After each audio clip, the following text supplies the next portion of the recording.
Operation ಸಿಂಧೂರದ ಬಗ್ಗೆ ಸೇನಾಧಿಕಾರಿಗಳ ಸಭೆ ಅನ್ನೋದರ ಡೀಟೇಲ್ಸ್ ಲಭ್ಯ ಆಗ್ತಾ ಇದೆ.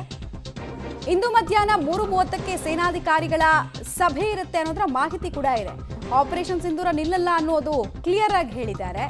ಮೀಟಿಂಗ್ನ ಬಳಿಕ ಸುದ್ದಿಗೋಷ್ಠಿ ನಡೆಸುವಂತಹ ಸಾಧ್ಯತೆ ಇದೆ.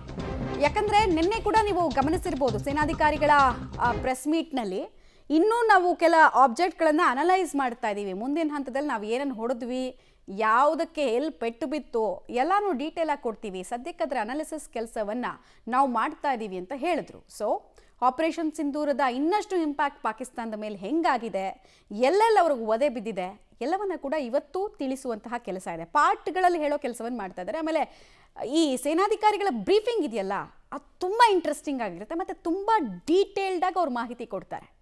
ಯಾರಿಗೂ ಒಂದು ಪ್ರೆಸ್ ನೋಟು ಅಥವಾ ಒಂದು ಪ್ರೆಸ್ ಮೀಟು ಯಾವುದಾದ್ರೂ ಒಂದು ಆಪರೇಷನ್ ನೆನ್ನೆ ನಡೆಸಿರ್ತಾರೆ ಅಂತ ಅಂದ್ಕೊಳ್ಳಿ. ಇವತ್ತು ಅವ್ರು ಕೊಡುವಂತಹ ಡೀಟೇಲ್ಸ್ ಹೆಂಗಿರುತ್ತೆ ಅಂದರೆ ಸಬ್ ಕ್ವೆಶ್ಚನ್ಗಳು ಮೂಡೋದೇ ಇಲ್ಲ ಅಲ್ಲಿ. ಅಷ್ಟು ಡೀಟೇಲಿಂಗ್ ಆಗಿ ಟೆಕ್ನಿಕಲ್ ವಿಚಾರದಲ್ಲೂ ಉತ್ತರ ಕೊಟ್ಟಿರ್ತಾರೆ. ಆಮೇಲೆ ಸೇನೆಯ ಆಬ್ಜೆಕ್ಟ್ ಅಚೀವ್ ಆಯ್ತಾ, ಅದರ ಉದ್ದೇಶ ಅಚೀವ್ ಆಯ್ತಾ ದಾಳಿದು, ಅದನ್ನು ಹೇಳ್ತಾ ಇದ್ದಾರೆ. ಸೊ ಇವತ್ತು ಕೂಡ ಮೀಟಿಂಗ್ ಇದೆ ಅಂತ ಹೇಳಲಾಗ್ತಾ ಇದೆ. ಪ್ರಾಬಬ್ಲಿ ಸುದ್ದಿಗೋಷ್ಠಿ ಮೀಟಿಂಗ್ನ ನಂತರ ಆಗಬಹುದು.